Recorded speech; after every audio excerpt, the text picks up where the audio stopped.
Hello, and welcome to our podcast, Like Father, Like Son. I'm Leonard Spracco and my son, Nick Spracco. And we're here today with Ray Cabanas, longtime friend of mine and also a previous guest on our show. And today we're going to focus on Panama and the Panama Canal and what's been going on with the Trump administration and their relationship with Panama.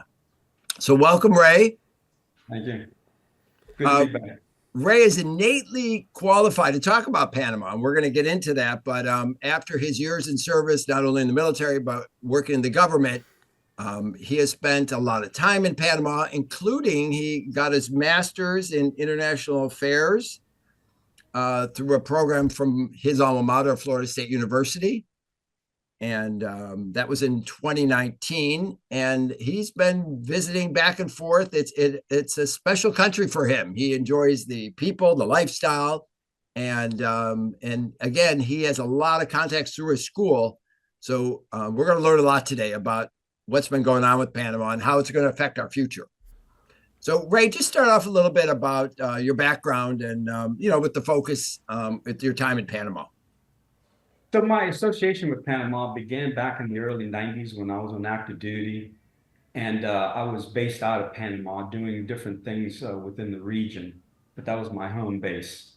Then later on, toward the tail end of my military career, I was in a joint command, and our mission was very training focused. And I participated in a lot of the training exercises that the U.S. Southern Command had in the region, including Panama. At that time, they had the series of Panama exercises. And so I was on a regular basis down in Panama, as well as other countries in the region. Then, as you mentioned, once I retired from civil service, because my civil service career continued that same portfolio of projects in the region. Once I retired, as you mentioned, I did the graduate program at Florida State in the Panama City campus in the Republic of Panama. So I got a good flavor from the military side, civilian side of the house, as well as the academia. And I have during my military time, I actually was in what was known then as the Panama Canal Zone. In August of 1979, this territory, about a 1 to 2 mile perimeter around the canal from the Atlantic to the Pacific Ocean, was really American territory going back to when the canal was built in 1914. And during this time, I went through jungle warfare training, which was a really intense time because it was August, for one. But this had been going on for years. And a little known fact, my father, as a Marine officer, went through it in 1962. And as we compared photos, it was the same barracks, the same look. Everything was exactly the same, 17 years later. So that was kind of a fun thing we shared when I got back.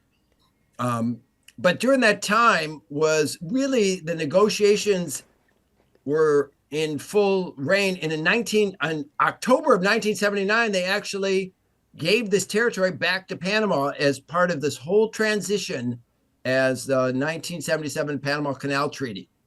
And so, Ray, why don't you start off and give them a little bit more history? Obviously, I mentioned the canal was 1914. And so the United States has always had a special relationship with Panama, right?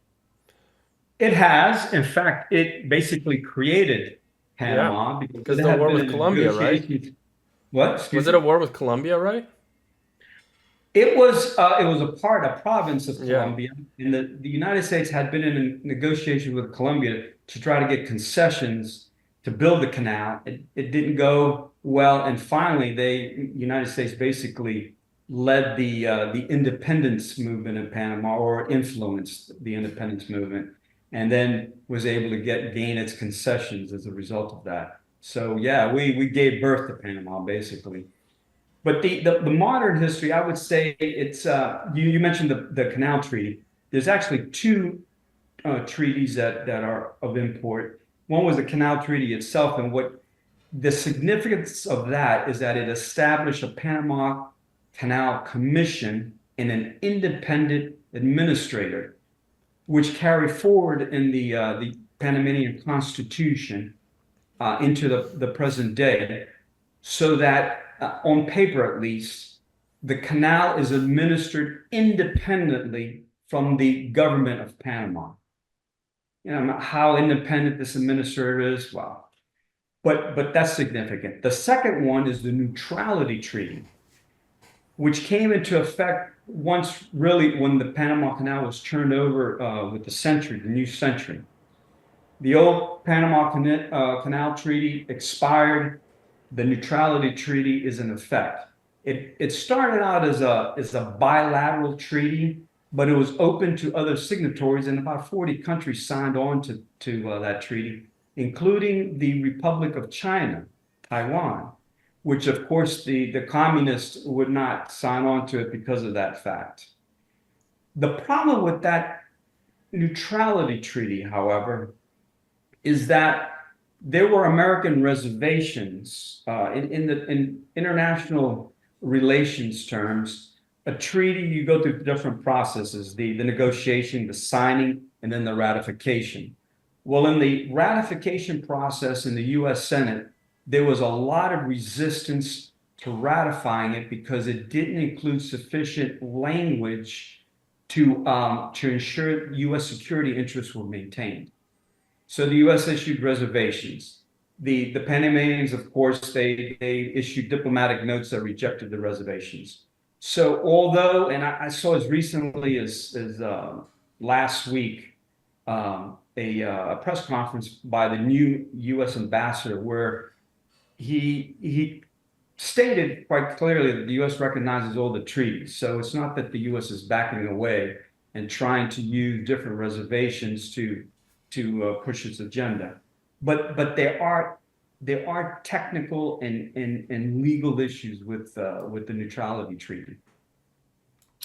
Do you know, and for people who don't realize the importance of the canal, it is really one of the most strategic locations in the world.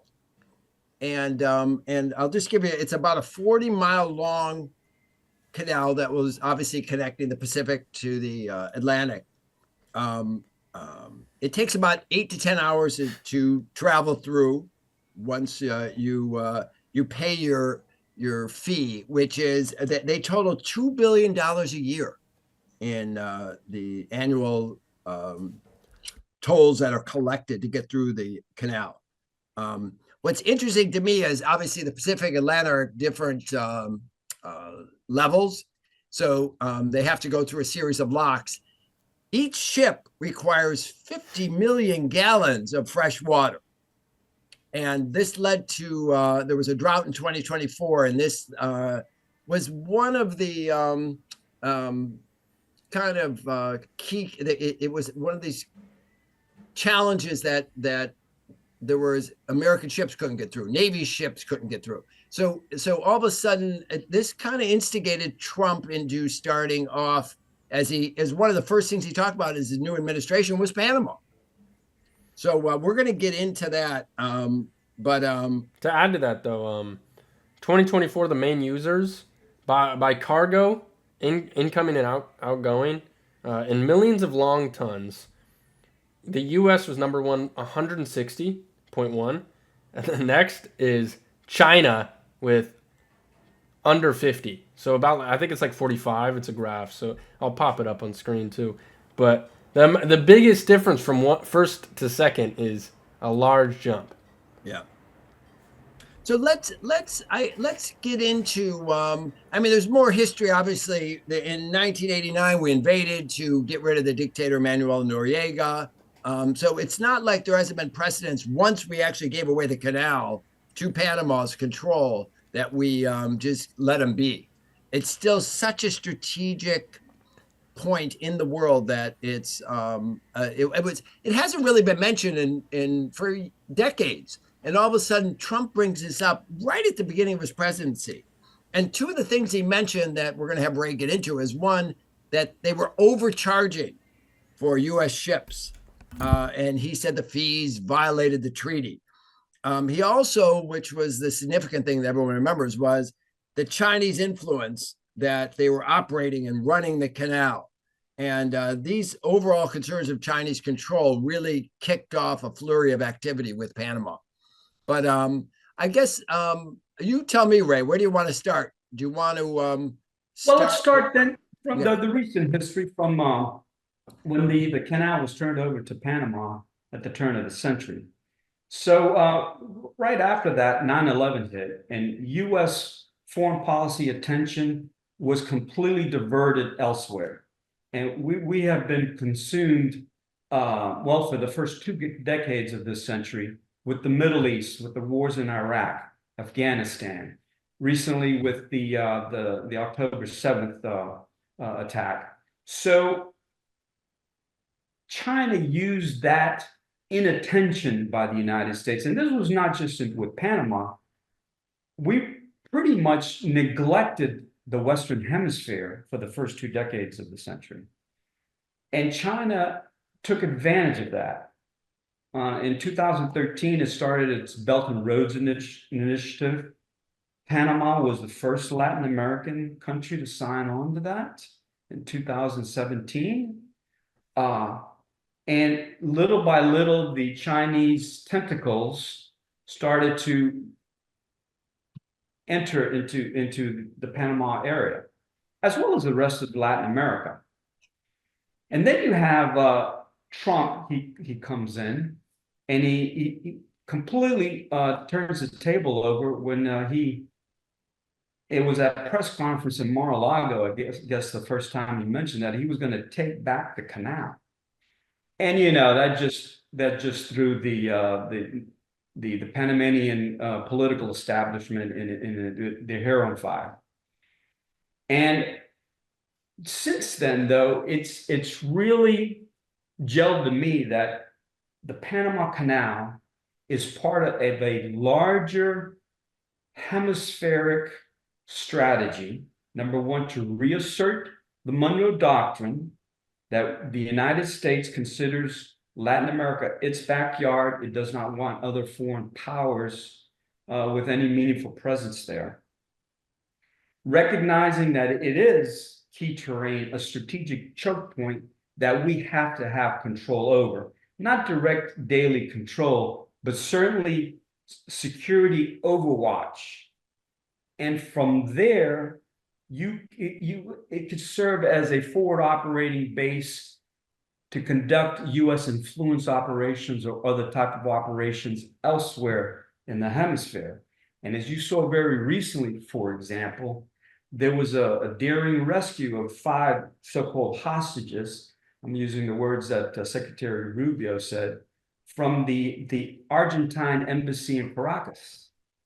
Okay, and the Maduro was in Russia last week during the end of World War II celebrations, the May celebrations, and met with Putin as well as Xi Jinping. So what you're seeing now then is that Panama can't be taken in isolation. I think it's part of a broader hemispheric initiative to reassert the Monroe Doctrine and specifically to kick Chinese influence out of the hemisphere. So since Trump's taken office, what's kind of happened with the canal and what's been pushed forward, what's been achieved? Well, first off, I mean, after the flurry with Trump's pronouncements to take back the canal, you had Marco Rubio. His first foreign visit was to Panama, and it was very successful. I saw him speaking Spanish. It was a brilliant choice. I don't know if Trump selected him with the Western Hemisphere in mind, but it was a brilliant choice. And one of the main things coming out of that is they allayed Panamanian concerns of what exactly does take back the control of the canal mean. It really means take it back from Chinese influence. And he also got a Panamanian commitment to withdraw from the Belt and Roads initiatives. That paved the way diplomatically for the Hexec visit. And I happened to be in Panama during the Hexec visit. Let me mention one thing. I'm sorry to interrupt. So one thing I saw a quote on Rubio when he was there on this initial visit, he warned the president, Jose Raul Molino, pronounce that right, that the U.S. would take measures necessary, in quote, if Panama didn't curb Chinese influence. Oh, yeah. So he came out harsh. He did. And so then when the Secretary of Defense went down there in April, it was a little bit of a change of tone there then. So what happened there? So the secretary had, I think, two goals in mind. One was to reset the expectations vis-a-vis the canal, and that's where they came up with this first and free framework, which is not part of the neutrality treaty. If you read the neutrality treaty, there's some diplomatic language about fair and equitable payments for transit of U.S. vessels. It doesn't say anything about free. And as far as first, there's also language in there that U.S. warships and auxiliary vessels would be given transit expeditiously, but not first. But he got anyway. He got the Panamanians. This was both the president of Panama and then the administrator of the canal to sign on to the first and free framework. Which is what? So explain that. How's that different than when it was? So it's clear. It's not like the diplomatic language in the treaty where they don't. Like I said, it was the payments would be fair and reasonable, and I mean I got the words there, but basically that's what they said, consistent with international norms and all that. But free is clearly, you're putting your flag down, peg in the wall. It's no cost. And then the first is clearly way ahead of the line first, not expeditiously. So, Ray, explain, is that only for the Navy vessels or is that for all cargo ships? Well, it's for warships and auxiliary vessels, but auxiliary vessels could be like merchant marine that's carrying war supplies and stuff like that. Yeah, I looked. It's a little ambiguous when you get into the auxiliary vessels. You're right. So that's only for, let's call them defense warships, because there were 40 Navy vessels that passed through the canal last year, just as an example. I looked it up. Yeah. So those get to transit, no charge, and they're the priority. They skip to the front of the line, as they say.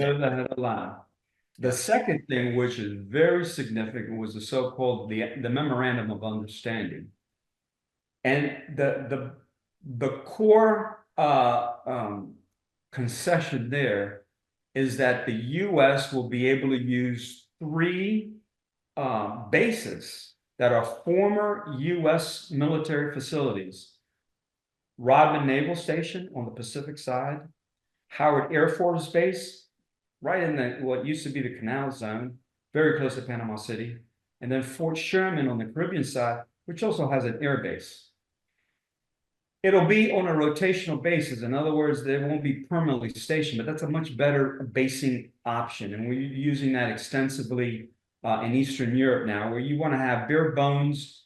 You don't want to have family members, DOD, dependent schools, all that other tail that comes with that. You want to have rotational units going in and out, conducting training, conducting operations with the Panamanians. So that's a major concession. And it is, like I said before, the neutrality treaty kind of excluded the possibility of the U.S. having military bases in Panama. But this is a clear departure from that. And that caused a firestorm in the Panamanian press and the political opposition. And it was there was a lot of demagoguery with that, and the U.S. ambassador very adroitly addressed that in a press conference that he had, in that he, number one, assured that everyone there that the U.S. Respected Panamanian sovereignty. He used words that the sovereignty of both countries were respected, and he continued to emphasize that there were to be used jointly, the Panamanians and the Americans together, and that the Panamanian government would approve of any U.S. activity in those facilities. So the specific wording allows the United States to improve the facilities, share access with the Panamanians, conduct training, conduct joint operations. So it sidesteps the issue of basing of U.S. forces, and also respects Panamanian sovereignty of the canal, and really of the entirety of the country of Panama. So I don't know if it's going to allay. It won't allay all concerns, of course, and the opposition and malign influences will continue to try to drive a wedge between the U.S. and the Panamanian government. But I think it was handled pretty well the way they did that. And what I think the U.S. was hoping to gain, and they did, was a de facto forward operating base in Panama that they could use to protect and expand U.S. interests and influence in the region. I think this is amazing, right? I mean, this is a huge win for the United States and kickstarting the renewal of the Monroe Doctrine. Yeah. And I think the interesting thing about it is Biden didn't talk about it. It hasn't been talked about for, this century, like you were talking about earlier, Ray. So I remember he was talking about it in the build up to the election, and whatever, 4 or 5 months in, he's made a massive change in that region and in Panama regarding the canal. So my old jungle warfare school is going to reopen, Ray? Is this what you're It telling is. me? That's part of it. It was specified in the MOU. Yeah, it's gonna restart it. And actually, that's good for us to conduct jungle warfare in the jungle. You know very well it's a real jungle down there. Yeah, we got a badge. It was a jungle expert badge. I wore it proudly. And it's not just the Chinese influence as well. We have migration issues. I mean, in the Darien Gap, that was the major corridor for the migration northward. And in the press conference that the ambassador had, he said it was reduced basically to zero. There is nobody crossing across the Darien. In fact, he said that there's some reverse migration taking place, people going south. So you have that. You have the drugs that are obviously being transited from South America. So there's a number of security issues, and he really harped about that this memorandum of understanding would be good for Panama because it reinforces the security of both nations, both people. The Panamanian security forces, because they don't have military forces, but they have security forces. They're going to benefit from the improvements to the military facilities, those three, and they're gonna benefit from the training that they could receive from U.S. forces, and the equipment that they could undoubtedly be given through military sales or just outright grants, and clearly the Chinese had malign intent in Panama.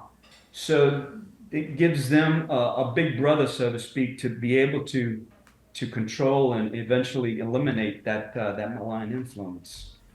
So it's being presented as a win-win for both countries. Yeah, can you go more into that the immigration stopping from South America? Because I think that's something that people aren't talking about enough. Like we spent the episode talking about the canal, but that's something I think that's a big deal with the US-Panama relations is stopping the immigration there. Absolutely. Yeah. In the earlier part of the Biden administration, before they had that CBP app that basically people could just go straight from their home country into the United States, they were typically funneled through the Darien Gap in those big migrant caravans that you would see on TV that would start forming and just keep building up. And there's a matter of fact, the there was a number of NGOs using US taxpayer money that they would set up different stations along the way to help the migration. So the US government, well, the US taxpayer was actually promoting and assisting the migration through there. But I think we should shift to the people, the sampling of the Panamanians on this deal, on what Trump's Ah, been yeah. saying in the U.S. Because I heard it was, I read something, I don't know how true it is, so I'd love to hear, obviously from you, that it was slightly unpopular because the Panamanians kind of wanted to, I don't want to say Panama first, but they wanted more so to focus on Panama, and now a deal in April was struck with the U.S. So how are the Panamanians feeling about everything? So I see a difference of opinion demographically. The people in the older generation, so let's say those that were of age during the U.S. presence there, they have more of a nostalgic view of the American experience. And they recalled that the economy was better because you had, the Americans spending a whole lot of cash there. It was undoubtedly the major source of income because the canal at that time was American, so it was the largest employer and certainly the largest source of revenue for the Panamanians. The younger generation is also a bit bifurcated. I mean, unless they are college educated or in college and part of that political have been politicized because on college campuses there's a lot of indoctrination. Students tend to get political in nature, but apart from that, they're apathetic about it. To be honest, they really don't keep up with current affairs. So you have a minority, but a vocal minority that opposes the U.S. the reintroduction of U.S. forces and an expanding American presence, as well as the political opposition that they just use whatever they can to oppose the existing government. And so that's what I found, that there's probably below the surface a lot more support for America than one would be led to believe. And so you just got to get past that vocal opposition and the malign actors that are fueling and feeding that, both foreign and domestic actors. So I was, for example, this is just anecdotal. Uh, and the other thing I want to say is pretty much across the board. This was kind of more universal. There was a recognition there's a lot of corruption going on. That for sure was a pretty much a universal perception. So, for example, I spoke to, I was on an Uber trip, and the driver happened to, his brother had worked in the Panama Canal pretty much all his life and was retiring next month. And so we got into a big conversation about the canal, and he was very fond of the American presence and was hoping that the Americans would come back and actually take it over again. And so you had another individual that was in the tourist industry and also viewed the American presence in a positive manner because of the dollars that would flow inevitably, because you have an increased American presence, you have increased American spending, the dollars are flowing around. So it was also positive views from that person, and on and on.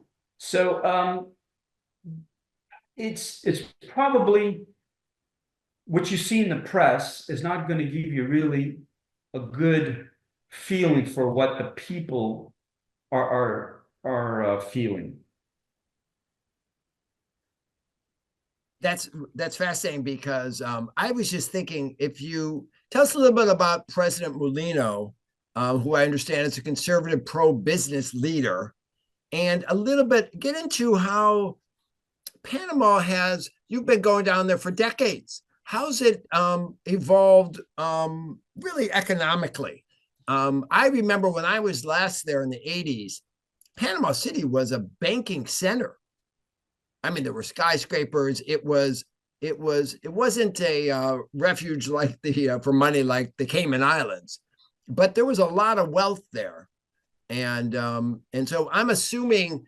I mean, when you think of all the countries in Latin America and even some in South America, it's a pretty vibrant economy there, wouldn't you say? I mean, I'm sure there's poverty and challenges, but how would you describe over the last decade? It is.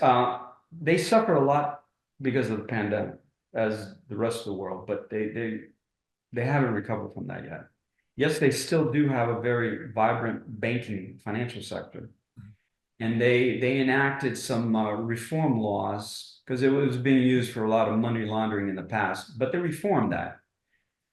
They could do much better with the banking industry. They could do much better with the tourism as well, because the place is beautiful. There's so much potential there as far as high-end resorts, and they do have a few. But once again, it requires a lot of investing, and they haven't been able to really exploit that. And then you have the Panama Canal. The Panama Canal does make a lot of money, as we all mentioned, but it doesn't trickle down to the people. At least they don't feel that it's doing them any good. So those are the three main revenue streams, or major industries, I would say. They also completed a huge upgrade to their airport in Panama City, and they're clearly a regional hub for air travel, which could also, in and of itself, that's a good development. But that could also help them with their tourist industry as well.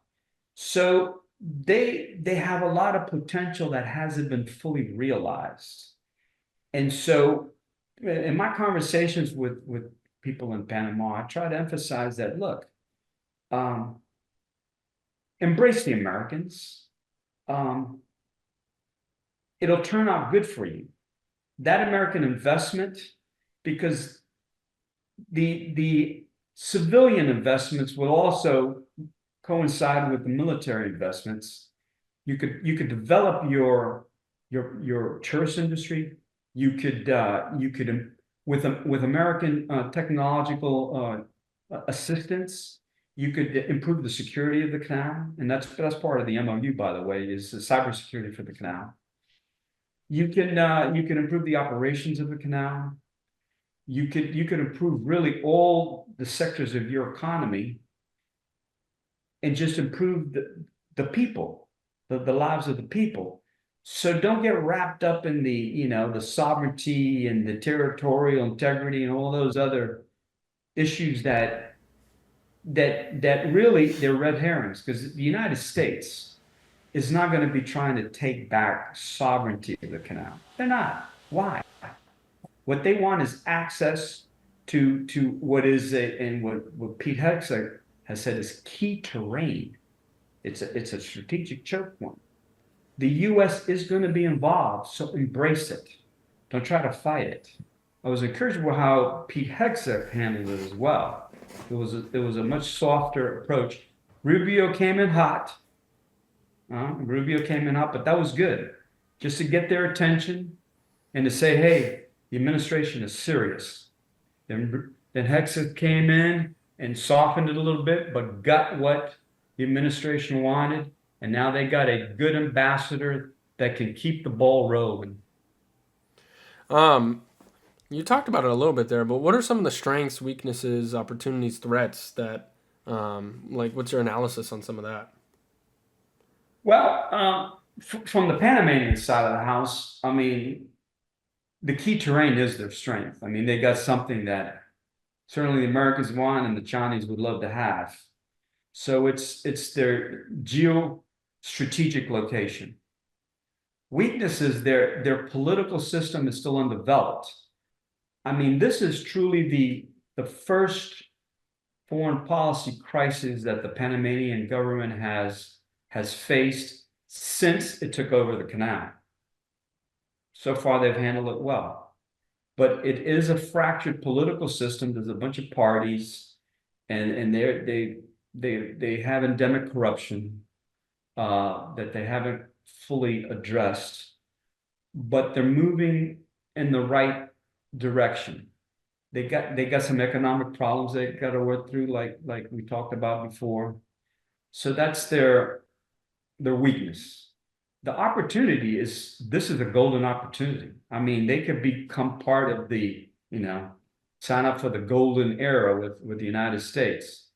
So if they could properly stage manage this, politically speaking, and get all the economic benefits that they can, which there are many that we've talked about, then it's a golden opportunity. The threats are, well, the malign foreign actors. Those are the threats, as well as demagogic domestic actors as well. But I'll tell you,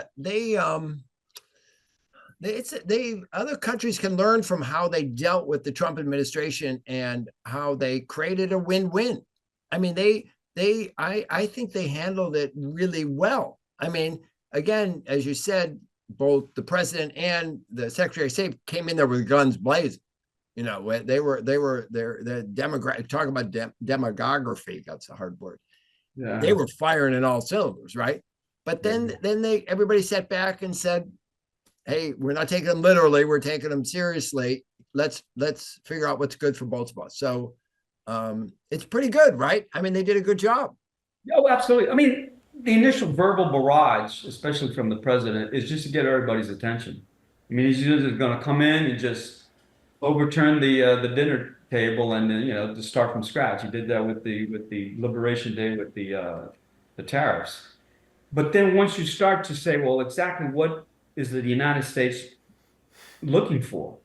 Okay. And it's we can live with up it. here. Yeah. It's somewhere here. So let's find out, what they really want and what, and negotiate. Everything's negotiation with this administration. Everything's on the table. They just want to get a good deal. And it's not to screw the other countries, it's just, to a fairer deal. Yeah, we're going to end in a little bit because I'll tell you one closing remark I want to make. This is a pretty significant American success for the administration. I mean, overall for the country. I mean, think about it. They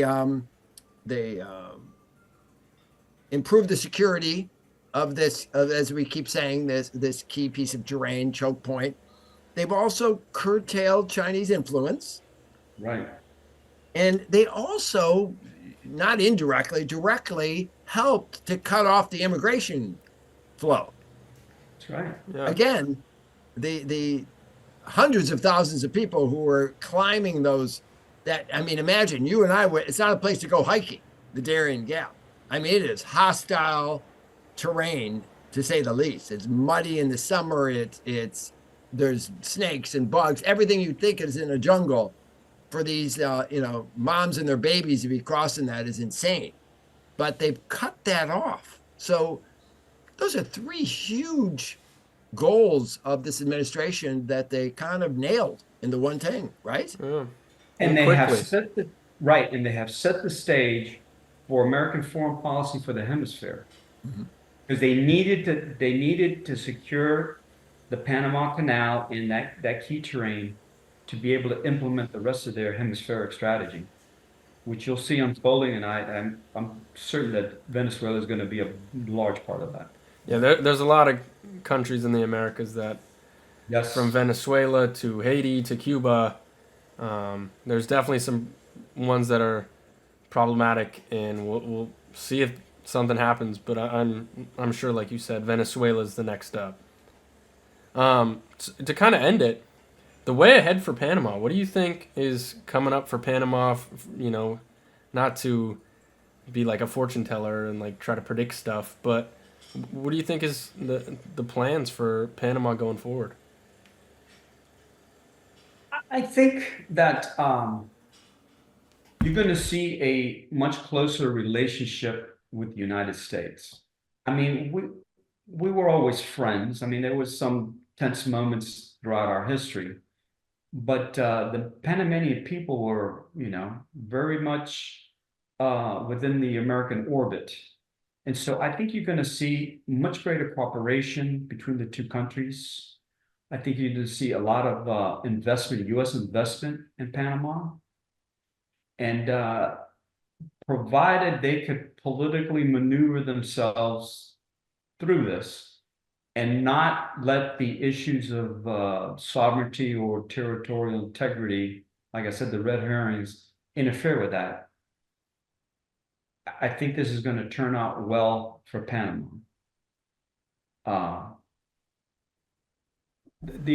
We'll see over the next couple of years. Those will be the critical years as they unwind the Chinese influence in the area.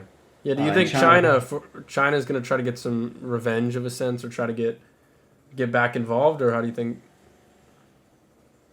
I think they'll try some activities in the political side, using money to try to probably influence politicians in the government and in the opposition. But they have been pretty much strategically checkmated by the U.S. administration right now. They have enough problems on their hands globally and domestically that they're not going to try to put, I don't think, too much in the way of resources, prestige, and face in trying to keep hold of Panama, or at least to have a major footprint in Panama. It's just too much downside for them, and they got their hands full elsewhere. So I think for right now, the U.S. administration has outmaneuvered them. I just want to say something that is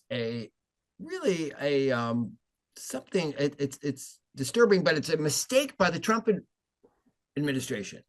Why aren't they? God, they love tooting their horn about dumb stuff, but when it comes to this, they should be. I mean, Trump should visit the border. They should be talking up this reestablishment of the Monroe Doctrine, letting the world know. And I mean, between immigration, the Monroe Doctrine, and of course his victory in Panama, we don't hear about it. It's a mistake. Well, I would take a contrarian view in this way. The Latin Americans are so sensitive. Yeah, and they're proud, right? About the American. But the immigration issue, he should go visit the border. I'm going to say that, and maybe he will in the near future. But well, maybe the U.S. border, but yeah, the fact that they already solved the issue in the Darien Gap, and I think a more low-key approach, the lower key, the better. Okay, the Trump administration and low-key usually don't go hand. That's right. But really, the people that need to know about the reassertion of the Monroe Doctrine already know it. The Chinese have gotten that message. Yeah. The Russians have gotten that message. The Iranians have gotten that message because they've been involved in Venezuela as well. So all the actors that need to hear that message already know it. For the world public opinion, it's best to have a low-key approach to Latin America and Panama specific. Just take the win, like Trump said before. If somebody offers you to give you the putt, just pick up your ball, say thank you very much, and move on to the next hole. Well, viewers of the podcast are gonna hear about this victory, right, or these series of victories. So that's a great thing. I want to say a special thanks to Ray. He's one of our favorite guests, right, Nick? Yeah. But you really clearly, articulately stated what's going on there. I mean, Nick and I both learned a lot. At least I can speak for myself. And it's a strategic area that's been long overlooked. So I'm glad the administration shined some light on it and then actually accomplished something, which is not always easy in this world, right? But we look forward to having you on again. We'll was a figure pleasure. out something, Ray, right? Yeah. But thanks. And Nick signing off. Yeah, thanks for Thanks tuning in, another, guys. thank Thanks for you, coming guys. along.